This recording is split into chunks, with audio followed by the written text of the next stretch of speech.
Jamaah sekalian, ada 1, 2, 3. Ada 3 poin yang saya tulis. Karena orang hidup itu pasti apa? Berubah. Entah berubah secara usia, kedewasaan, kematangan, keilmuan, kekuatan, kesehatan, itu pasti berubah. Dan salah satu dalil bahwa perubahan itu adalah sunnatullah. Artinya sunnatullah itu sesuatu yang tidak mungkin bisa dihindari. Itu adalah ayat yang setiap hari kita baca, ihdinas siratal mustaqim. Jadi terus kita minta kepada Allah, dengan semua perubahan yang ada ya Allah, tetapkan aku di jalanmu yang lurus. Jadi apapun yang berubah dalam hidup kita, tetap kita itu menetapi kebenaran. Jadi mau dalam keadaan perubahan, dulu belum punya anak, sekarang punya anak. Dulu tidak punya suami, sekarang punya suami. Dulu tidak punya istri, sekarang punya istri. Dulu belum punya cucu, sekarang punya cucu. Jadi setiap perubahan dalam hidup itu, kita minta sama Allah di setiap level perubahannya, kita tetap di atas jalannya Allah subhanahu wa ta'ala. Nah maka dikatakan oleh Syekh Salman Al-Audah, fakallahu asrah, Syekh Salman Audah itu mengatakan, ketika kita mengucapkan ihdinas siratal mustaqim, tunjukilah kami ya Allah kepada jalanmu yang lurus, maka minimal yang kita masukkan ke dalam pikiran itu 2. Nomor 1, hidup pasti berubah. Nomor 2, tuntutannya ketika muncul perubahan, kita diminta oleh Allah tetap di jalannya Allah yang lurus. Nah, maka kita ini tidak mempermasalahkan perubahannya, tapi yang kita permasalahkan adalah bagaimana kita menyikapi perubahan itu. Betul apa enggak ini? Jadi kalau berubahnya tidak mungkin dihindari. Tapi apa yang kita lakukan ketika kita berubah, istri kita berubah, anak kita berubah. Contoh, punya anak masih kecil, baru lahir, senang banget. Setiap di tempat kerja itu kepikiran anak. Kalau sekarang bahkan diluk-diluk video call. Delok sih, turu, jadi diganggu. Iya, delok tok gitu. Terus nanti si bapak pulang kerja, itu anak sek tas keturunan ibu sek ket. Bapak wis sudah karo nurokno angel. Sek kate istirahat wis anake digugah mana? Coba ngerasain enggak itu? Belum? Sudah ngerasain? Ya apa kalau anak baru tidur sama suami dibangunin, perasaan ya apa? Mentol dimasak aja nih ya suami, duh kok dirujak ini. Nah maka sekarang contoh yang paling kecil, perubahan pada anak. Anak kita baru lahir, Masya Allah senengnya luar biasa. Sampai dalam Islam itu ada yang namanya syariat aqiqah. Aqiqah itu kan bentuk syukur kepada Allah setelah kita dikaruniai anak. Nah maka ketika anak kita masih kecil, ingat gak kita dulu pernah berdoa, Rabbana hab lana min azwajina wa dhurriyyatina qurrata a'yun waj'alna lil muttaqina imama. Ya Allah, jadikan keluargaku, anak dan istriku, keturunanku itu qurrata a'yun, ngelegakno mripat, ngelegakno hati. Jadi setiap ketemu ceria, ketemu bahagia. Kalau kita jauh, kita kangen sama dia. Hati kalau ketemu sama anak lega. Nah, tapi pernah enggak mikir, ternyata qurrata a'yun yang kita dapatkan dari Allah melalui anak itu sedikit demi sedikit mulai menghilang. Anak kita kecil senang betul. Anak kita mulai isom bantah orang tuanya, wis mulai kerasa apa? Loh, kok mulai ngelarani hati. Nanti lagi mereka SMP, pulangnya telat, ditelepon tidak diangkat. Loh, mulai gregetan. Nanti lagi SMA, nanti lagi kuliah, sampai puncaknya ketika mereka menikah, pilihannya tidak kita restui. Na'udzubillah min. Seakan-akan doa qurrata a'yun itu tiba-tiba hilang. Anak yang dulunya nyenengin pandangan mata, ngelegakno hati, anak yang dulunya itu penghilang rasa capek dan penat kita, sekarang malah nambahi masalah. Itu kan perubahan. Nah tapi ingat, perubahan itu tidak terjadi dengan sendirinya. Pasti ada faktor, ada sebab, ada pendorong. Kalau bahasa kerennya ada triggernya. Ngerti trigger? Apa? Trigger itu macan. Kalau macan apa? Oh, tiger ya. Kalau trigger apa? Pemicu. Nah maka pasti ada. Saya mau minum kok tidak jadi. Pasti ada pemicunya. Nah sekarang begini jamaah.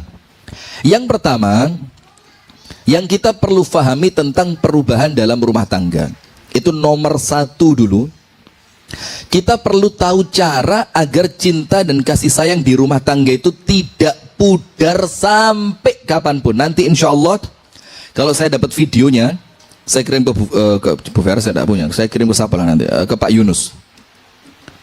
Nanti biar di-share di grup kajian rumah tangga ini. Ada seorang laki-laki, itu salah satu public figure di Arab. Dan dia itu terkenal sama istrinya luar biasa. Pas cinta-cintanya dia dengan istrinya, nas'alullah as-salamata wal afiyah, semoga Allah berikan kesehatan buat kita semua. Itu istrinya terserang stroke tiba-tiba. Wis gak iso lapo-lapo blas. Setelah sebulan, 2 bulan, 3 bulan, itu istrinya mulai kesadaran, ini suamiku ini masih laki-laki normal. Yang artinya dia perlu kebutuhan biologisnya itu tersalurkan. Maka dengan berat hati, si istri itu makso untuk ngomong sama suaminya, tazawwaj tsani, nikah aja 2. Subhanallah, si suami bilang, Pak, la, wujuduki yakfini, cukup ada kamu di rumah itu buat saya sudah cukup. Saya tidak perlu yang lain, pokok kamu di rumah saya itu untuk saya sudah cukup. Sudah, subhanallah. Sampai setelah jalan begitu lama, si istri ini gak enak hati, bilang dipaksa suaminya, ayolah, tidak apa-apa. Selama kamu di rumah, kamu suami saya, kalau kamu sudah keluar ada anak-anak di rumah. Kata suaminya, enggak, cukup bisa ngobrol sama kamu ini sudah hiburan besar buat saya. Sampai terakhir si istri meninggal. Setelah istrinya meninggal, ganti si anak yang ngomong sama bapaknya, sudahlah Pak, bismillah, enggak apa-apa. Wong normalnya manusia itu butuh pasangan. Wong orang itu nikah itu bukan sekedar ngomongnya cuma biologis. Orang itu nikah itu perlu temen ngobrol, perlu temen yang di waktu malam dia ada temennya, macam-macam. Jadi bukan sekedar urusan apa biologis. Dia perlu temen ngobrol, perlu ya temen curhat segala macam. Sudah, sama anaknya disuruh nikah. Apa kata bapaknya tadi? Nak, cukup saya mengingat kisah dengan ibumu saja, itu sudah mencukupi semua kebahagiaan hati saya. Sampai terakhir si suami ini, sampai dia meninggal, dia tidak pernah membayangkan ada perempuan lain dalam hidupnya. Ini cerita yang nanti kita kasih penyeimbangnya. Ya, ini pembukaan dulu, sabar. Nanti kita kasih penyeimbang. Nah, artinya di sini kita perlu tahu, ini laki-laki bisa sehebat itu, tidak mungkin tanpa sebab. Nah, maka disampaikan oleh Syekh Muhammad Amin Asy-Shinqiti, ini penulis kitab tafsir Adwaul Bayan, orang dari Mauritania. Orang Mauritania haji ke Saudi Arabia sama Raja Saudi waktu itu, masih Raja Abdullah, itu tidak boleh pulang. Diminta untuk menetap di Madinah dan dijadikan pengajar Masjid Nabawi resmi. Akhirnya sampai meninggal di Madinah dia. Nah, Syekh Muhammad Amin Asy-Shinqiti ini nulis kitab tafsir judulnya Adwaul Bayan. Nah, kemudian di salah satu tausiah beliau, Syekh Muhammad Amin Asy-Shinqiti ini menceritakan mengenai rahasia dawamul hub baina zaujain, tetapnya rasa cinta antara suami dan istri sampai kapanpun cintanya tidak pudar. Walaupun orang sekarang ngomong pret, tidak mungkin. Nah, tapi tidak ada yang tidak mungkin. Nah, maka kata beliau, untuk mendapatkan cinta yang langgeng dan selamanya, pasangan suami istri itu minimal harus punya 4 hal. Dan 4 hal ini adalah pondasi di dalam rumah tangga yang bahagia. Kalau hilang salah satunya, ini rumah tangga rusak sudah. Jangankan hilang 2, apalagi 3, apalagi 4-empatnya. Tapi sayangnya, mohon maaf, rumah tangga kita sekarang rumah tangga tanpa ilmu. Rumah tangga kita sekarang rumah tangga ilmu katon. Ngerti tidak ilmu katon? Bapakku biyen gak lulus SD, rabi mbek ibuku, anaknya akeh yo dadi kabeh. Coba. Lah di zaman dulu ujiannya ndak seperti sekarang. Zaman dulu ndak ada reuni, ndak ada Facebook, ndak ada apalagi sekarang Instagram, opo maneh. Ini TikTok ini, la haula wala quwata illa billah. Nah, kalau ndak baik-baik kita menggunakannya ya terjerumus kita. Nah, maka itulah yang menjadi pondasi rumah tangga yang bahagia, yang menjadikan rumah tangga itu penuh ilmu. Berapa hal? 4. Nomor 1, rumah tangga itu akan langgeng kebahagiaannya ketika dari awal niatannya benar. Jadi berumah tangga itu kalau niatannya benar, maka sampai kapanpun rumah tangga itu akan terjaga dengan baik. Niatannya apa? Benar. Maka dibilang oleh para ulama, an-niyah as-salihah. Kalau kita mau ngomong hadis, jelas semua. Innamal a'malu binniyat. Amalan itu tergantung apa? Niatnya. Dan seseorang itu akan Allah beri bayaran, ganjaran sesuai dengan apa yang dia niatkan. Maka di dunia ini kata Rasulullah, An-nas arba'atu aqsam. Manusia itu jenisnya 4. Nomor 1, orang yang kaya raya dan kekayaannya dihabiskan untuk taat kepada Allah. Kaya raya dan kekayaannya habis untuk apa? Taat. Itu orang pertama. Orang kedua, melarat, miskin minta ampun. Tapi dia punya niat, kalau saya kaya, saya akan habiskan uang saya seperti dia menghabiskan uangnya. Orang kaya yang soleh tadi. Maka kata Nabi Muhammad, 2 orang ini apa? Wahuma fil ajri sawa. 2 orang ini pahalanya sama. Yang satu betul-betul sodakoh ngentekno duwike digawe ibadah, yang satu cuma menang modal niat. Tapi karena niatnya dia jujur, maka Allah kasih pahala untuk dia seperti pahalanya orang kaya yang betul-betul sodakoh. Itu orang pertama dan orang kedua. Dua-duanya pahalanya sama. Orang ketiga siapa? Orang kaya, tapi uangnya habis untuk maksiat. Sekarang judi online, slot, tahu slot? Jadi kalau kita mau keluar rumah jangan lupa di slot. Nah, apa slot itu? Kunci lah, judi slot. Ini ya Allah, judi slot ini naudzubillah. Sudah ada di sini pelakunya, uangnya tekong nih. Yang mana orangnya?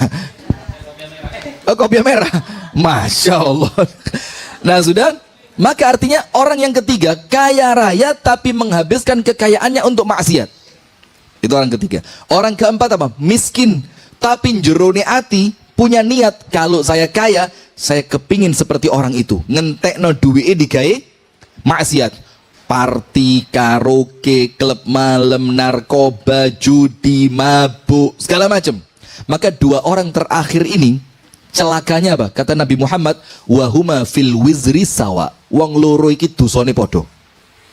Yang kesian yang mana? Yang nomor 4 ini. Gak melok ngerasa no bondo niat, bondo kepingin tapi kena dosane. Kalau orang ketiga masih ya bilang lumayan lah, nikmati sik keroso. Walaupun dosane gede. Tapi yang keempat ini gak melok ngerasa no enake maksiat tapi dapat apa? Dosa. Ini faktor apa? Niat. Nah, maka dalam rumah tangga ini hadirin yang dirahmati oleh Allah, niatan awal dalam berumah tangga harus benar. Karena niat itu pondasi. Lek pondasi sudah tidak kuat, bangunan mesti rusak. Ada gempa bumi cuma 3 skala liter saja, itu sudah retak semua. Apalagi 4, 5, 6, tambah hancur itu rumah. Nah maka tapi kalau pondasinya kuat, mau ini gempa bumi besar, dia cuma gerek, tapi setelah itu kokoh lagi. Kenapa? Pondasinya kuat. Dan pondasi dalam rumah tangga yang nomor 1 adalah niatan yang benar. Sekarang tulis, apa niatan yang benar itu? Minimal telu. Nomor 1, niatkan rumah tangga untuk ibadah. Rumah tangga untuk apa? Ibadah. Kalau orang meniatkan rumah tangganya untuk ibadah, mulai ijab qabul. Qabiltu nikahaha wa tazwijaha bil mahril mazkur. Saya terima nikahnya dan kawinnya dengan mahar yang telah disebut di atas. Mulai detik itu sampai nanti mereka berpisah, itu malaikat nulis pahala terus. Karena apa? Dia berumah tangga diniatkan untuk ibadah. Inna salati wa nusuki wa mahyaya wa mamati lillahi rabbil alamin. Sehingga bahagianya ibadah, sedihnya juga ibadah. Senangnya pahala, susahnya juga pahala. Sehingga ketika muncul sedikit masalah, diingetin, mas, ingat mas, rumah tangga kita niatnya ibadah kepada Allah. Itu niatan yang benar. Niatan yang kedua, menjalankan perintah Allah dan sunnah Nabi Muhammad. Nikah itu kan perintah Allah. Maka perintahnya apa? Fankihu ma taba lakum minan nisa'i mathna wa thulatha wa ruba'. Satunya mana kok tidak ada? Nikahi perempuan yang kamu suka 2, 3, 4. Jadi 1 itu opsi terakhir. Jadi kalau awalnya nikah, saya mau teruskan kok susah ini. Jadi hukum awal pernikahan itu menurut Al-Imam Asy-Syafi'i itu al-aslu fin nikahi at-ta'addud. Hukum awal pernikahan itu dua. Nah, tapi ingat, orang kalau mau dua, ingat ayat terakhirnya, fa in khiftum alla ta'dilu. Tapi kalau kalian khawatir nanti nikah dua tidak bisa berlaku adil, fawahidatan, maka cukup satu saja. Nah, maka dengan itu jamaah, kalau kita mau menikah, niatkan, ya Allah, saya menikah ini ya Allah, nurut apa yang panjenengan perintahkan. Nah, kalau orang itu nuruti apa yang Allah inginkan, maka Allah senang. Kalau Allah senang, apapun masalahnya sama Allah pasti dibantu. Jadi niatan yang pertama apa? Niatkan untuk ibadah. Senangnya ibadah, susahnya ibadah. Bahagianya ibadah, sedihnya ibadah. Nomor dua, niatkan untuk menjalankan apa yang Allah perintah dan apa yang Rasul ajarkan. Karena pernikahan itu sunnah. Sampai ketika ada orang kepingin ibadah sampai dia tidak mau nikah karena khawatir kalau nikah waktunya berkurang untuk ibadah, maka sama Rasulullah, jangan macam-macam. Saya ini, kata Rasul, orang paling takwa kepada Allah di antara kalian. Tapi saya juga nikah. Saya juga nikah. Nah, maka artinya justru kalau orang tidak mau menikah tanpa alasan yang benar, justru orang itu mengingkari sunnah Nabi. Nah, maka yang nomor dua, taat kepada Allah dan Rasulnya. Yang ketiga, ini tidak kalah pentingnya. Apa niatannya? Menghasilkan generasi yang mereka itu bakal menjadi hamba Allah pilihan. Karena kalau panjenengan tidak punya anak, nun sewu, ini gambaran kasarnya, maka akan datang suatu zaman di mana generasi yang menyembah Allah itu habis. Tapi kalau panjenengan menikah dengan harapan nanti saya akan punya anak, nanti anak saya akan menjadi hamba Allah, dia akan mengabdi kepada Allah, dia akan menguatkan syariatnya Allah, dia akan menjadi penopang agamanya Allah, maka jangankan betul-betul punya anak. Kalaupun Allah takdirkan tidak punya anak, niatnya sudah ditulis sama Allah. Maka kalau punya anak ini, saya pernah punya pengajian di Kediri, pengajian keluarga seperti ini. Jadi keluarga di rumahnya Ketua Kadin Kota Kediri, itu dia undang teman-temannya. Jadi sampai lama-lama kita itu kayak dulur. Saking setiap Sabtu ketemu kajian keluarga, ketemu istrinya, ketemu anaknya, ketemu suaminya, macam-macam. Nah, salah satu yang saya bilang apa? Ini mohon maaf ya, ini kita ngomong apa adanya. Dan saya kalau ceramah ndak tahu sing tedeng aling-aling, lip sync, apa adanya saja. Banyak di antara mereka itu orang-orang kaya yang terlanjur anak itu wis kadung ucul. Itu bahasa kasarnya bilang, anak wis kadung ucul. Mau kepingin punya anak hafid Quran, melbu pondok, wis kadung telat. Anaknya sudah kuliah, sudah SMA, sudah tidak bisa diatur. Ono sing wis kenal pacaran, anak terlanjur suka clubbing segala macam. Saya bilang sama mereka, masih ada caranya supaya tidak ketinggalan fadilahnya punya anak yang solih itu. Bagaimana caranya? Ambil anaknya orang yang kurang mampu, sekolahkan di sekolahan yang terbaik, didik dengan pendidikan yang terbaik, cetak mereka menjadi hafidh Al-Quran, cetak mereka menjadi seorang alim di antara para ulama yang ada, maka Allah tidak akan zalim, pasti Anda pun keduman pahala nih. Keduman pahala nih. Apalagi kalau anak kita belum telat, masih kecil, ya umur 2 tahun, 3 tahun, 4 tahun, di bawah 10 lah, seiso dibentuk. Di bawah 10. Maka kalau Anda itu merasa orang tua sing kadung kasep gak iso ngaji, telat Ustadz, lidah saya ini kalau dipakai ngomong bot itu malah kecekluk. Gua akhirnya gak iso ngomong bot. Nanti malah gak iso ngomong. Ya sudah, kalau kamu merasa orang tua yang sudah terlanjur terlambat, paksa anakmu menjadi penyelamatmu. Bagaimana caranya? Anak saya harus hafidh Quran. Anak saya harus jadi anak yang soleh, tapi diawali dari ikhtiar orang tua. Nah, maka ini 3 niatan minimal untuk menjadikan rumah tangga kita tetap baik. Nomor 1, niatkan ibadah. Nomor 2, jadikan rumah tangga itu dalam rangka mentaati Allah dan Rasulnya. Nomor 3, supaya muncul generasi yang kelak mereka akan menjadi penyembah-penyembah Allah yang top-topan. Nah, itu yang pertama, meluruskan niat. Yang kedua, caranya agar rumah tangga ini baik, ini penting jamaah, taqwa. Maka saya kalau ngaji, kemudian di rumah jamaah itu ada sesuatu yang kurang baik untuk rumah tangga muslim, saya tidak segen ngingetin. Pernah suatu hari ngaji di Araya Malang, perumahan Araya, tahu Araya ya, yus perumahan mentereng lah untuk zaman itu. Sekarang wis kalah dengan yang namanya apa, Suhat itu, Mas Efrid. Perumahan apa di Suhat itu, pesawat lah, Suhat Ya, pokok sudah zaman dulu Araya itu paling top. Sekarang sudah banyak saingannya ya. Sudah ada satu rumah kita kajian itu jam dinding itu karena dia suka koleksi jam dinding. Itu sing larang-larang sing tuwek-tuwek yang kayunya bagus, yang ukirannya itu sampai berjejer beberapa. Maka saya tidak segan setelah pengajian selesai saya ingetin, ini tidak baik. Kenapa tidak baik?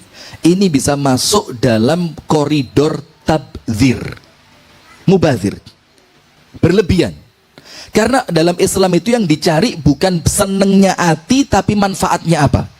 Karena apa? Ini barang kalau sampai dilihat oleh anak-anak kita, oh ternyata bapak saya koleksinya ini, regane larang-larang KB, itu kebawa dalam jiwa anak.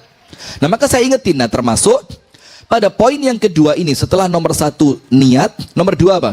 Idkhal at-taqwa fil buyut, memasukkan ketakwaan ke dalam rumah tangga. Dan ini yang saya bilang berkali-kali, orang kalau sudah nikah wajib dewasa. Gak oleh sak karpe dewe.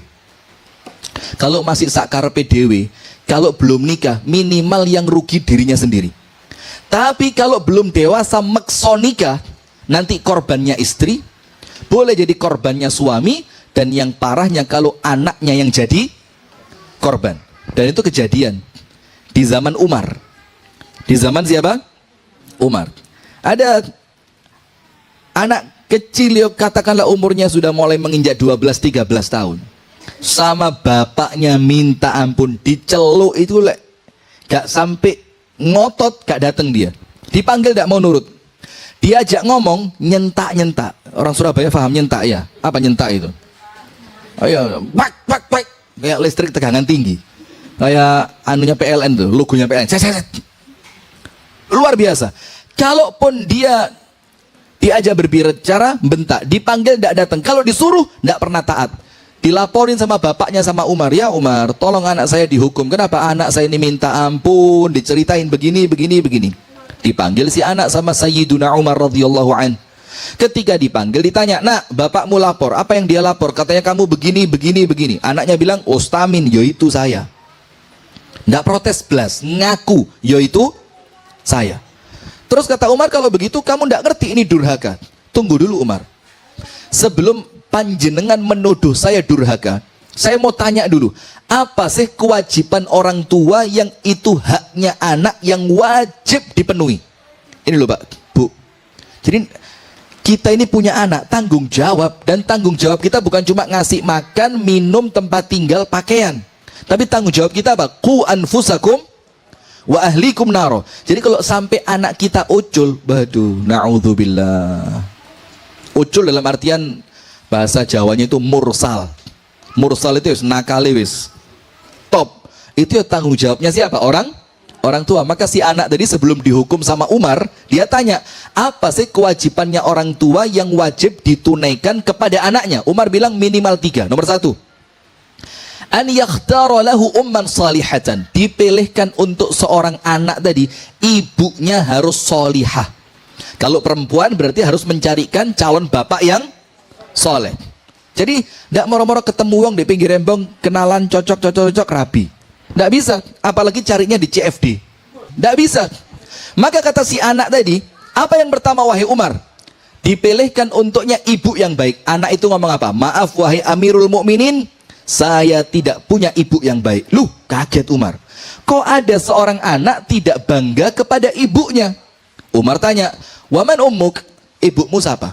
Dibilang sama anak ini, ibu saya budak perempuan dibeli oleh bapak saya dengan harga murah. Ketika bapak saya sedang butuh perempuan, digauli di malam harinya dan lahirlah saya. Jadi tidak milih-milih. Pokok ketemu wong wedok, pas aku butuh tak tuku, bengine tak gauli, ternyata hamil punya.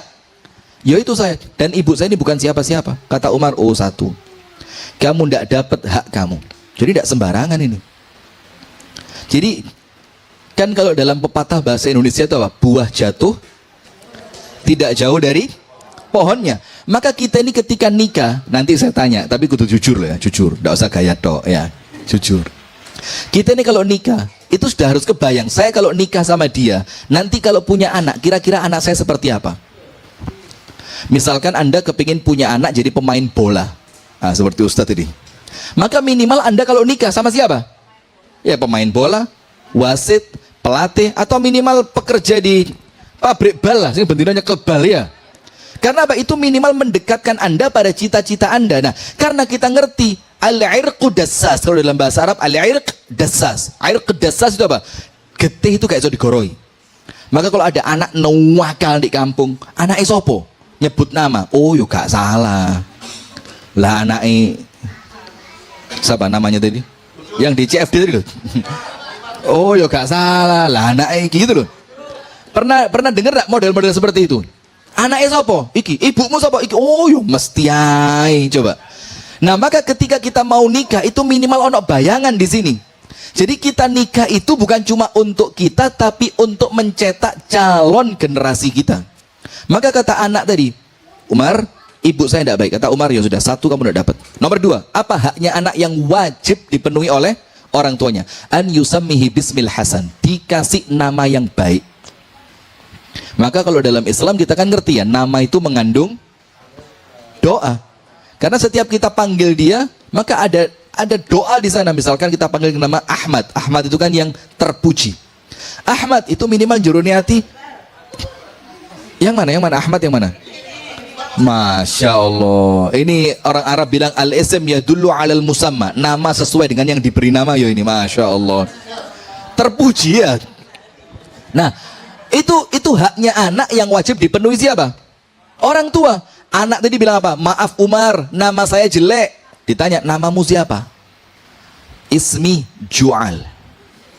Ju'al itu kalau bahasa Surabaya ini kecoa. Bayangin ada orang punya anak dikasih nama.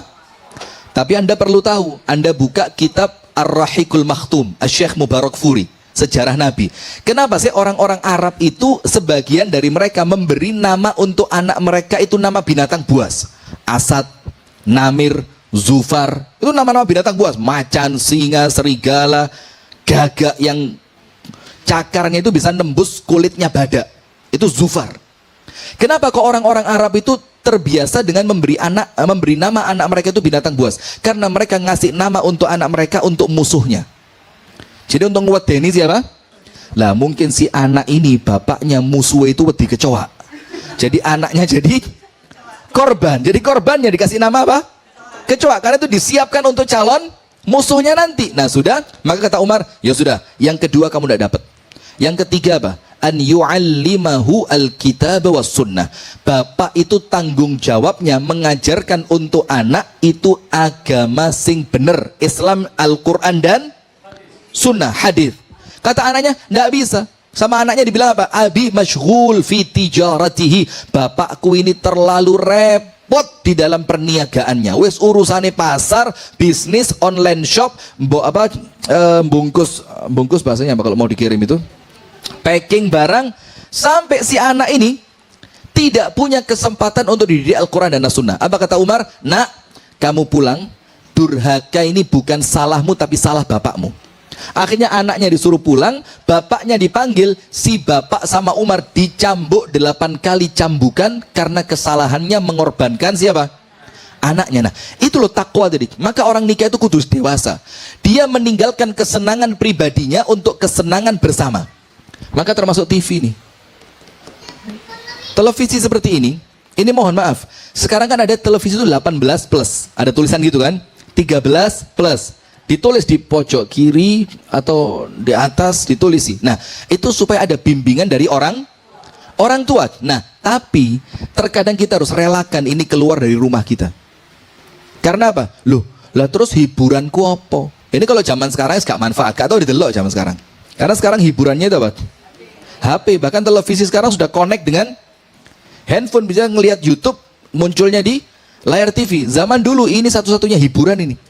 Kalau mau lihat gosip, yuk kisah seputar celebrities. Ada lagi insert, ada lagi silet, mengupas berita artis setajam. Masih hafal saya, Masya Allah. Ini mana korban silet ini? Hah? Artinya orang tua sudah mulai harus ngerti, saya tinggalkan kesenangan saya untuk kebaikan anak saya.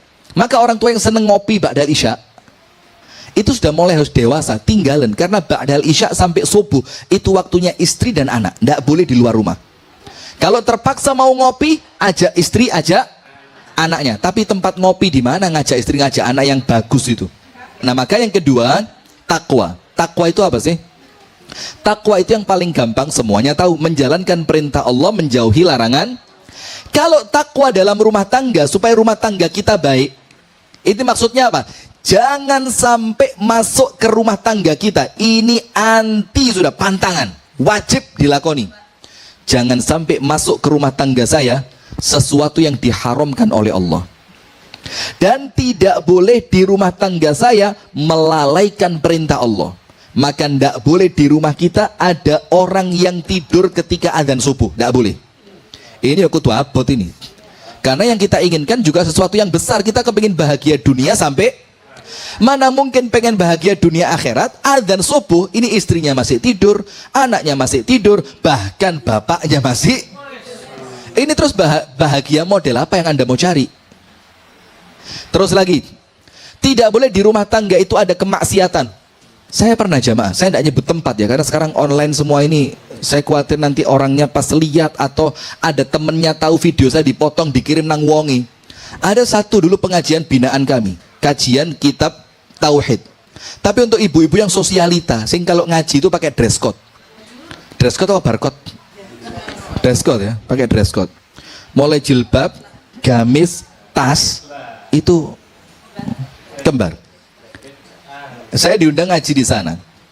Sudah, maka saya bilang saya tidak mau ngaji yang setengah-setengah. Kalau mau ngaji, ngundang saya mau ngaji kitab tauhid. Saya tahu ini ibu kalau pulang ngaji itu masih 8 orang 9 orang selfie bareng dengan gaya yang sama, tang teng. Saya bilang, kalau mau kitab tauhid. Oke, kitab tauhid, ayo. Suatu hari kedatangan ustadz tamu dari Jakarta.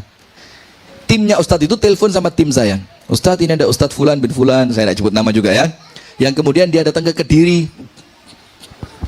Dia datang ke sini ustadz, dia perlu tempat kajian. Saya pikir ini ustadz gaul banget ini. Kalau ditaruh kajiannya ibu-ibu yang dress code tadi, wah ini cocok. Saya masukkanlah ke sana. Anda tahu, itu di kajian, sebelum ngaji, ustadznya ngerokok. Tapi tak pikir, sudahlah ini ibu-ibu yang model begitu juga kan, ya pantes lah. Setelah selesai ngaji, tahu enggak, itu ustadz ngeluarin organ. Ternyata dia komunikasi dengan Sohibul Bait, minta disiapkan organ, nyanyi-nyanyi bareng ibu-ibu itu. La haula wala quwwata illa billah. Nah, maka dari situ hikmahnya apa jamaah? Jangan dimasukkan ke rumah kita kemaksiatan. Karena ini pasti ada pengaruhnya buat rumah tangga kita. Maka masukkan takwa dalam artian di rumah harus taat kepada Allah, tidak boleh ada kemaksiatan terhadap Allah Ta'ala di rumah kita. Karena ini pengaruhnya besar. Waktu sholat, tidak boleh dengar sesuatu yang ngerusak iman, ngerusak takwa, ngerusak ibadah. Istri ngurung ono gosip, harus keras suami. Tidak boleh main-main ini. Loh, gosip itu apa? Anda buka surat An-Nur 19. Minimal tulisan dulu. Nanti di rumah dibuka. Tulisan Bapak. Yang pecinta-pecinta gosip sebelah sini loh. Anda buka nanti mbak-mbak ini. An-Nur 19.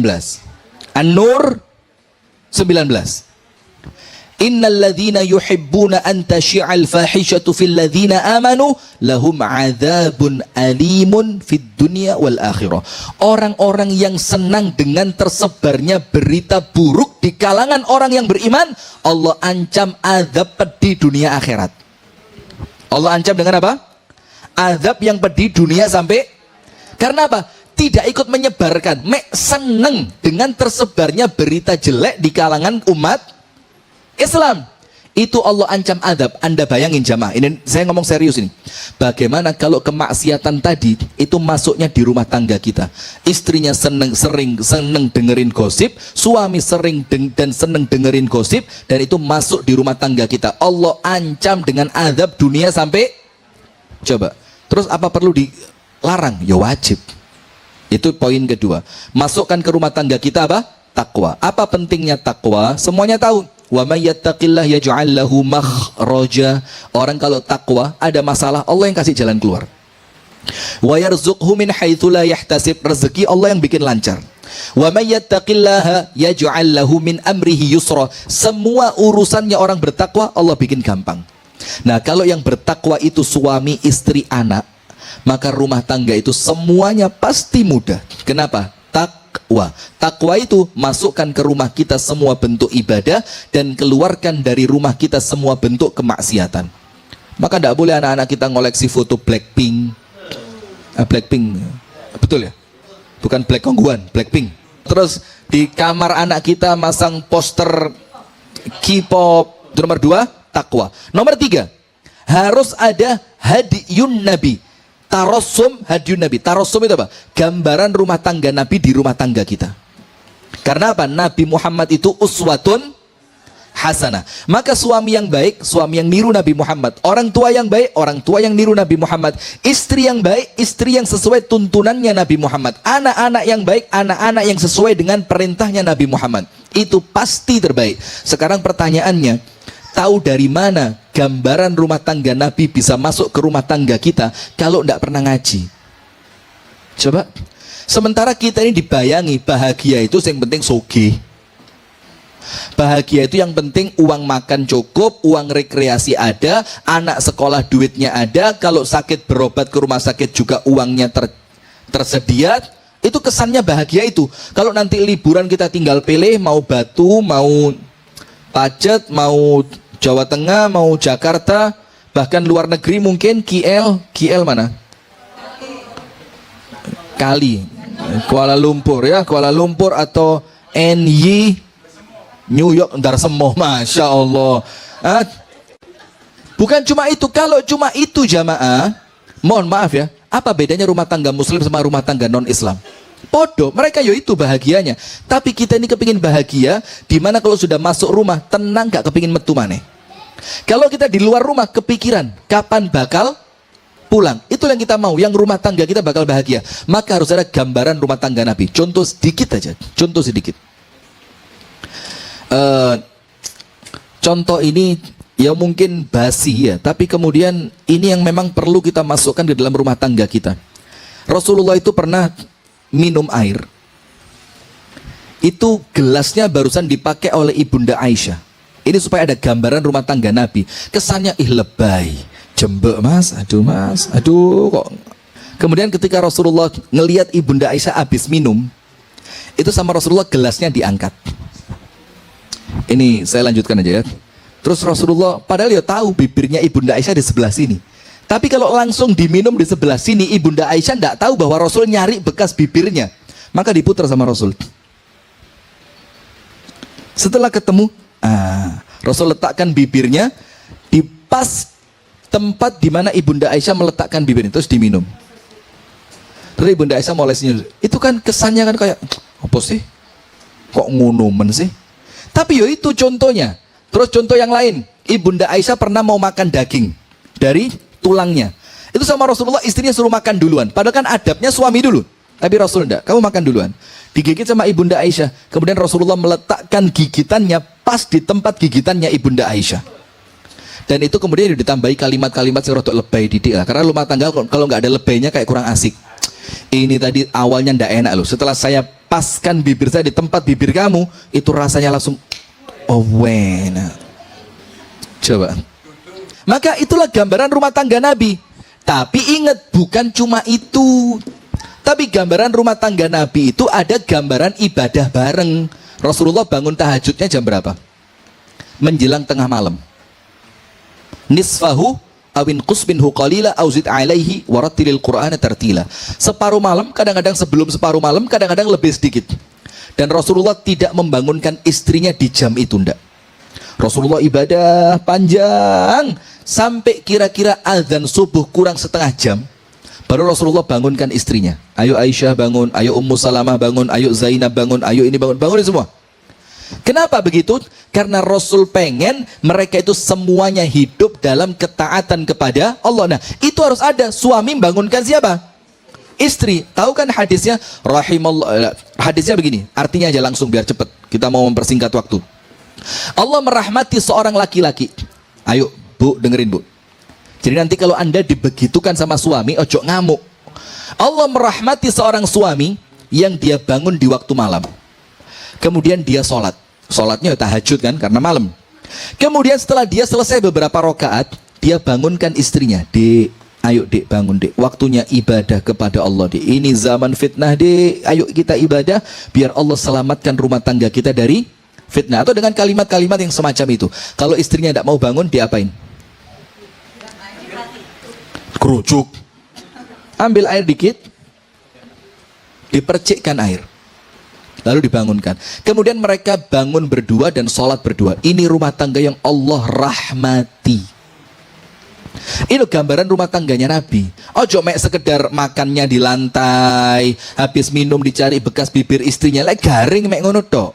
Kita mau ada yang ibadahnya gitu loh. Nah, kemudian sebaliknya Allah merahmati seorang perempuan yang dia bangun di waktu malam kemudian sholat, dan kemudian dia bangunkan suaminya. Kalau suaminya enggan bangun, dipercikkan air ke wajahnya, kemudian mereka sholat Lah ini loh jamaah, ini yang kita kepingin betul-betul praktek melbu dalam rumah. Ini tarosum hadyu Nabi. Nomor 1 niat, nomor 2 takwa, nomor 3 gambaran rumah tangga Nabi yang masuk ke dalam rumah tangga kita. Yang terakhir, yang keempat, apa yang keempat? Doa. Kita ini kadang-kadang lali sama doa. Kita ini doa hanya kalau pas kepepet dok. Wes kelihatan suami mulai genit-genit. Ya Allah. Drotos banyu moto nih, suami saya mulai genit ya Allah, jangan wis mulai uti. Ini doanya kuat. Tapi kalau pas nyaman, tenang, damai, rumah tangga baik, rezeki lancar, kesehatan bagus, lupa berdoa. Paling dungo wis mek normal lah. Rabbana atina fid dunya amin. Tidak ada rasa. Loh, saya saja masuk ke rumahnya orang kaya mau minta bantuan, oh toto kromo pak, ngomong itu kok jeruni hati, ngeregani. Lalu kita doa sama Allah. Al-Fatihah. Katanya, jangankan Allah Ta'ala, malaikatnya nyelentik. Kurang ajar. Karo ngomong Gusti Allah. Diselentik ini doanya tidak diangkat, dibuang sama malaikat. Nah, padahal rumah tangga kita itu akan baik kalau yang keempat ada unsur doa. Sayangnya, ini doa saja kita tidak ngerti bagaimana caranya, doanya apa, seperti apa adabnya, tidak ngerti. Bahkan doa suami istri kita tidak ngerti. Ayo mau dites satu-satu. Coba mic. Langsung redek apa ini? Sudah, tidak usah. Guyon mas. Serius, tidak usah. Ini doa hubungan suami istri saja, yang itu pengaruhnya besar. Kadang-kadang kita tidak ngerti. Bismillahi Allahumma barik lana fima razaqtana.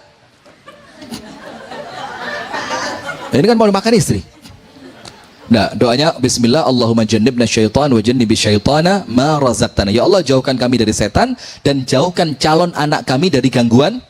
Anda tahu keutamaannya apa? Kalau Allah takdirkan malam itu Allah karuniakan anak buat dia, maka itu anak dijamin tidak akan diganggu setan sampai meninggal dunia. Coba, penting apa enggak? Tapi sayangnya kita tidak apal. Doanya Allahumma nikmat. Nikmat, setannya yo katut masuk ke sana, bisi, nyampuri segala macam, rusak anak kita. Atau doa-doa yang lain. Dan doa ini jamaah, Rasulullah bersabda, ta'arraf ilallahi firraha ya'rifka fisyiddat. Kenali Allah di waktu senengmu, maka Allah akan kenal menolongmu di waktu susahmu.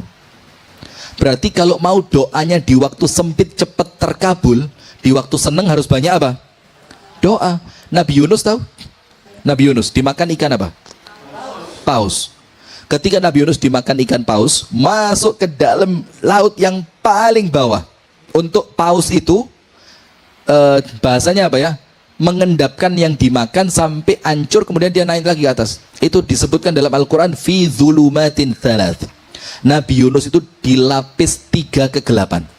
Gelapnya malam, gelapnya dasar laut, gelapnya perut ikan paus. Tapi Nabi Yunus berdoa apa? La ilaha illa anta subhanaka inni kuntu. Hafal semua enggak? Itu doa terbaik. La ilaha illa anta, tidak ada yang berhak diibadai kecuali engkau ya Allah. Tauhid. Subhanaka, maha suci engkau ya Allah. Pujian kepada Allah. Inni kuntu minadh dhalimin, saya termasuk orang yang zalim, ngaku kakean dosa. Maka ketika Nabi Yusuf ngomong itu, Anda tahu malaikat di langit gempar. Dibilang apa? Ya Rab, sautun ma'ruf min makanin gharib. Ya Allah, ini suara kami kenal ya Allah. Ini suara sing biasanya wiritan ini. Tapi tempatnya kok aneh ya Allah. Dicari keliling tidak ketemu. Allah perintahkan cari ke laut. Masuk ke laut ketemu. Ternyata suaranya siapa? Nabi Yunus. Apa masalahnya kok Nabi Yunus itu di dalam perutnya paus, di dalam laut kerungu suara nih? Apa Allah firmankan? Falaula annahu kana minal musabbihin lalabitha fi batnihi ila yaumi yub'atsun. Kalau sebelum hari ini, artinya biyen-biyene, dulunya Yunus ini tidak termasuk orang yang gemar bertasbih, akan tetap di perutnya ikan paus sampai kiamat. Berarti yang menyelamatkan bukan doanya saat itu, tapi keadaannya Nabi Yunus sebelum ditimpa masalah. Jadi kalau sebelum ditimpa masalah kudu akeh doa. Ya Allah, jauhkan rumah tanggaku dari fitnah. Ya Allah, kuatkan hati suamiku. Ya Allah, ridhokan hati istriku. Ya Allah, jadikan kami keluarga yang sakinah, mawaddah, warahmah. Ya Allah, jagakan anak-anakku. Ya Allah, solehkan mereka. Ya Allah, berkahi mereka. Terus doa. Pas onok masalah, Allah kenal. Kenapa? Karena waktu senang kita kenal sama Allah, waktu kita sedih kita dikenali oleh Allah. Dan ada satu ini cerita tentang doa luar biasa. Anda pernah dengar cerita perempuan di zaman Nabi Musa mandul enggak? Jadi perempuan mandul di zaman Nabi, pernah dengar?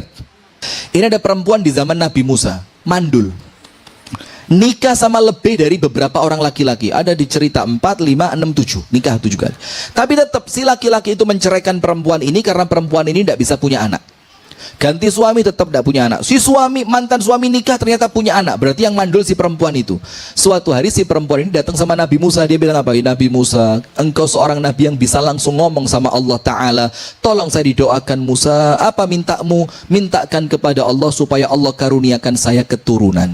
Sudah, Nabi Musa doa sama Allah. Singkat cerita, sama Allah dijawab. Apa jawabannya? La ya Musa, ndak bisa Musa. Loh, kenapa ndak bisa? Inni katabtu annaha aqim. Saya, kata Allah, telah mencatatkan perempuan ini di lauhil mahfuz bahwa dia mandul sampai mati. Coba, ini yang ngomong siapa? Nabi Musa langsung dapat berita dari Allah. Sudah diberitahu perempuan tadi, Bu, ndak bisa. Allah tulis Anda mandul sampai mati. Selesaikan cerita. Apa yang terjadi? Beberapa tahun setelah hari itu, Nabi Musa ngelihat perempuan ini gendong bayi. Dalam keadaan di kakinya masih netes darah, baru saja melahirkan. Kaget Nabi Musa. Ini perempuan yang dulu Allah jawab dia perempuan mandul. Kok sekarang dia punya anak? Tanya sama Allah Ta'ala, ya Rabb, perempuan yang beberapa tahun lalu saya minta kepadamu agar engkau karuniakan anak kepadanya dan engkau jawab tidak bisa karena mandul sampai mati, hari ini melahirkan ya Allah. Ya opo ceritani? Apa jawabannya Allah Ta'ala kepada Nabi Musa? Ya Musa, innaha da'atni thumma da'atni wa alahat fi du'ai hatta stahyaitu minha fa'a'taituha su'laha. Musa, perempuan ini setelah berpisah darimu saat itu, dia tidak putus asa. Dia berdoa, berdoa, berdoa, kuat dalam doanya. Sampai akhirnya saya malu, kata Allah. Akhirnya aku beri apa yang dia minta. Itu loh doa. Artinya bahkan doa ini bisa merubah sesuatu yang mustahil. Kita ini baru dokter yang ngomong, oh mandul, ngeluh apa. Ini berita dari Allah lewat Nabi. Dia tidak putus asa, dia doa. Dia ngerti doa itu bisa merubah segalanya. Nah, maka mana mungkin rumah tangga kita akan baik kalau rumah tangga kita kering dari doa. Niat, takwa, gambaran rumah tangga Nabi. Yang terakhir, doa. Nah sekarang poin yang kedua. Wis, ini saya singkat saja. Ketika muncul masalah, namanya rumah tangga kan, saapi-api tetap ono masalah. Namanya dua orang kumpul jadi satu. Iya enggak? Yang satu kepingin apa, yang satu kepingin apa, yang satu seneng warna apa, yang satu tidak suka warna yang disenangi sama suaminya. Bekengkengan terus ini tiap hari. Nah maka ketika muncul masalah rumah tangga, ingat ibu-ibu yang dirahmati oleh Allah, An-Nisa 34. Surat apa? An-Nisa 34. Ar-rijalu qawwamuna 'alan nisa. Apa artinya? Laki-laki cocok. Setuju dengan ayat itu? Setujunya kok berat ini. Setuju laki-laki itu pemimpin untuk wanita. Tapi ingat, laki-laki jadi pemimpin dengan dua syarat utama. Bima faddalallahu ba'dahum 'ala ba'd wa bima anfaqu. Syarat utamanya dua. Karena laki-laki itu punya kelebihan dan karena laki-laki itu membelanjakan hartanya untuk rumah tangganya. Jadi itu dua syarat mutlak laki-laki menjadi pemimpin. Yang pertama, punya kelebihan. Dan kelebihan itu minimal dua. Lebih ilmu, lebih ibadah. Tidak boleh laki-laki kalah ilmu sama istri, tidak boleh. Diguyu sampean. Tidak boleh laki-laki kalah ibadah, tidak boleh. Ibadahnya harus lebih kuat dibanding istri. Ketika ilmunya bagus, ibadahnya bagus, istri diarahkan, otomatis nurut, ngerti. Sami'na wa ata'na. Wong suamiku ilmunya bagus, ibadahnya juga bagus. Maka seorang perempuan yang diarahkan manut apa enggak? Nurut, karena dia ngakoni, oh iki apik. Syarat kedua, sedekah. Sedekah itu apa? Dia belanjakan hartanya untuk istrinya. Lah istri ini Pak, saele-elei istri lek dikai duit 2 miliar. Nggih Mas, nggih panjenengan kersa napa? Oh nggih saged, mboten napa-napa. Alah gampil. Nggih mboten napa-napa. Estu mboten napa-napa. Uangnya berapa? Lah iki lek bulanan mepet. Terus sok-sok ngatur, kalau istrinya ndak baik-baik terlalu. Lambemu Mas. Dek kopi. Nggak dewe. Sudah ya. Bagaimana ketika muncul masalah dalam rumah tangga? Ingat, intinya ar-rijalu qawwamuna 'alan nisa. Laki-laki itu adalah apa? Maka ketika muncul masalah, laki-laki harus punya peran di sana. Perannya apa? Qawwama itu bukan ceritanya cuma ngatur, cuma ngamuk, cuma merentah. Ndak. Qawwama itu ketika istri butuh teman, suami jadi teman. Teman ketika istri butuh, itulah qawwama. Qawwama itu ketika istri butuh tempat cerita, suami mendengarkan, itulah suami yang qawwama. Qawwama itu ketika istri sedang bad mood. Apa bad mood? Gak enak hati ya. Terus suami itu menyenangkan. Ayo keluar yuk, pengen makan-makan enggak? Pengen jalan-jalan enggak? Pengen nonton enggak? Pengen ini enggak? Pengen itu enggak? Nah, maka itulah makna qawwama. Karena kalau qawwama itu cuma merentah, itu jenderal qawwama. Padahal kan bukan cuma itu. Qawwama itu bagaimana suami memerankan porsinya ketika istri sedang butuh porsi tadi. Itulah makna apa? Qawwama. Nah, sekarang bima faddalallahu ba'dahum 'ala ba'd wa bima anfaqu. Setelah laki-laki itu qawwama, munculnya apa? Laki-laki dengerin. Jangan sok jadi qawwama kalau Anda tidak bisa membentuk istri solihah. Karena kalau suami qawwama, pasti Anda cek nanti ayatnya An-Nisa 34, langsung muncul fassalihatu. Kalau laki-lakinya qawwama, munculnya apa? Perempuan-perempuan yang solihah. Berarti ketika rumah tangga muncul masalah, mohon maaf, tidak ada yang berhak disalahkan kecuali suami. Sabar, nanti ada porsinya. Sabar, ada nanti. Tidak ada yang paling bertanggung jawab kecuali siapa? Suami. Nah, dalam artian bukan untuk menyalahkan, tapi apa ibu-ibu sekalian? Untuk suami introspeksi, kenapa masalah ini sampai muncul? Karena apa? Suami itu nahkodanya rumah tangga. Kalau dia salah mengarahkan, semuanya celaka. Kalau dia mengarahkan dengan benar, semuanya selamat. Nah, berarti poin pertama, kalau rumah tangga ada masalah, suami harus apa? Introspeksi. Entah ibadahnya, atau akhlaknya, atau muamalahnya, atau pasti ada sesuatu yang salah dari suami. Yang kedua, ketika muncul masalah, ini kita tidak ngomong menyelesaikannya dulu, ini kita ngomong porsinya dulu ya. Suami pemimpin harus pegang kendali. Nomor 2, posisinya istri apa? Taat. Jadi kalau sudah muncul masalah dalam rumah tangga, istri jangan sok ngatur. Berikan porsi kepada suami untuk ngatur dulu. Anda posisinya apa? Nurut dulu. Taat itu bukan berarti meneng. Ketika suami minta masukan, maka taat itu beri masukan. Ketika suami minta waktu, maka taat itu berikan waktu kepada suami. Ketika suami minta apa ya? Bilang, wes kamu diam dulu. Maka saat itu taat sama suami, Anda harus apa? Diam dulu. Berikan porsi kepada suami untuk menyelesaikan masalah. Kemudian yang berikutnya, yang ketiga, ketika muncul masalah, yakin pasti ada dosa di sana. Rasulullah SAW bersabda, tidaklah ada 2 orang yang saling mencintai, terus tiba-tiba mereka berpisah. Padahal sebelumnya apa? Saling mencintai, baik-baik, tidak ada masalah. Ternyata tiba-tiba mereka pisah. illa bidzambin ahdatsahuma au ahaduhuma, kecuali karena dosa yang dilakukan oleh keduanya atau salah satu dari keduanya.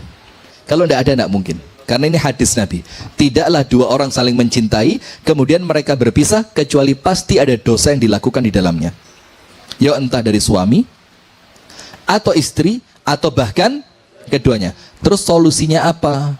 Solusinya cuma satu, kembali kepada Allah Subhanahu wa ta'ala. Idza tanaza'tum fi syai'in farudduhu ilallahi war rasul. Kalau kamu ada masalah perselisihan, kembalikan kepada Allah dan Rasulnya. Bagaimana kembali itu? Tobat, istighfar, perbaiki ibadah, introspeksi. Tobat dulu. Ya Allah, tobat ya Allah. Mungkin banyak dosa yang menjadikan rumah tangga ruh. Yang kedua, istighfar. Terus jangan berhenti, astagfirullah. Kenapa? Karena istighfar itu mendatangkan solusi. Yang ketiga, perbaiki ibadah. Kalau sebelumnya sholatnya sering-sering telat, mulai latihan dirutinkan sholat. Kalau yang laki-laki biasa jauh dari masjid, coba mulai istiqomah, akrabkan diri dengan masjid. Kalau biasa tidak pernah baca Al-Quran, coba sesekali Al-Qurannya mulai nanti insya Allah dapat pencerahan. Dan yang keempat, introspeksi. Coba sambil dipikir, apa sebabnya kok masalah ini tiba-tiba muncul. Sekarang, poin terakhir penutup, ketika pasangan itu berubah. Nah, ketika pasangan itu berubah, maka ada dua hal. Nomor satu, wala tansawu al-fadla bainakum. Jangan lupakan kebaikan pasangan. Sekarang lihat, masalah itu muncul kan terakhir-terakhir ini aja kan? Sebelumnya apa? Sebelumnya cinta, baik, saling menghargai, saling mencintai, saling menutupi, saling menyokong. Terakhir-terakhir muncul masalah. Kenapa? Kebaikan di awal itu koyoke hilang kabeh. Maka caranya Allah Ta'ala ketika muncul masalah, ingat-ingat zaman dia masih baik dulu. Oh, suami saya dulu, walaupun sekarang seperti ini, tapi dulunya dia orang yang baik. Oh, dulunya dia itu yang senantiasa membahagiakan saya. Oh, dulunya dia itu yang senantiasa memberikan ini itu kepada saya. Oh, dia sama anak-anak tidak pernah lalai. Dia sama anak-anak tanggung jawabnya luar biasa. Kalau suami kepada istri, oh istriku itu walaupun sekarang mungkin tidak secantik dulu, mungkin fisiknya tidak segemuk dulu, karena sekarang mulai kurus. Kok diwalik ya, tidak selangsing dulu. Tapi apa? Tapi zaman dulu saya sudah menikmati semuanya dari dia. Dia cukup sabar ngelayani saya, dia cukup sabar dengan kerasnya hati saya. Jadi jangan lupakan kebaikannya, karena mengingat kebaikan itu bisa jadi menutupi kesalahan. Jadi sing dieling ojo apa? Ojo elek itu. Kemudian Allah ajarkan di dalam Al-Quran surat An-Nisa 19. Tulis An-Nisa 19. Allah berfirman, wa'ashiruhunna bil ma'ruf. Pergauli istri kalian dengan cara yang ma'ruf. Ma'ruf itu standarnya berbeda. Ya pokok ma'ruf sesuai standar yang memang itu diinginkan oleh pasangan. Fa'in karihtumuhunna, kalau kalian benci kepada mereka, apa solusinya? Fa'asa an takrahu syai'an wa yaj'alallahu fihi khairan katsira. Boleh jadi dari istri yang kamu benci tadi, ternyata dia mendatangkan keberkahan, kebaikan yang sangat luar biasa. Apa kata Abdullah bin Abbas? Kalau suami sabar atas kekurangan istri dan istri sabar atas kekurangan suami, Allah gantikan kekurangan itu, Allah gantikan dari kesabaran tadi dengan anak soleh yang akan membahagiakan mereka berdua. Jadi ijole apa? Anak soleh. Jadi boleh jadi kalau anda itu sabar, ya weslah sabar ya Allah, mungkin ini memang jalan hidup saya, mungkin ini takdir yang engkau tuliskan untuk saya. Ketika sabar, ikhlas, ridho, taat sama Allah, pasrah, tawakal, pokok wes sandar kepada Allah total, maka nanti lihat, wong sabar itu lo gak suwe. Panti setelah datang waktunya, anda akan dikejutkan dengan surprise yang luar biasa dari Allah. Maka Rasulullah mengingatkan, la yafruku mu'minun mu'minatan. Tidak boleh suami membenci istri. Kenapa? Kalau dia benci satu sifatnya, dia akan dapati sifat-sifat lain yang dia cintai. Jadi ojo didelok elek itu, tapi dicari apanya? Baiknya. Karena kalau nyari elek gak ono ente. Barakallahu fikum. Jadi saya ringkas di siang hari ini. Nomor satu, bagaimana menjaga keharmonisan rumah tangga? Ada 4. Niat, takwa, gambaran rumah tangga Nabi, doa. Terus bagaimana ketika muncul masalah? Ingat, Porsi terbesar ada di tangan suami. Berikan suami porsinya untuk menyelesaikan masalah. Porsinya istri apa? Taat. Kemudian yang ketiga, ingat, kalaupun ada masalah pasti ada dosa, maka awali dengan tobat, istighfar, perbaiki ibadah, dan introspeksi. Ojo nyalah wong liya tapi berkaca ke dalam. Yang terakhir, kalau pasangan kita mulai berubah, Allah ingatkan dua, jangan melupakan kebaikannya di masa lalu, sehingga yang diingat bukan cuma jeleknya tok.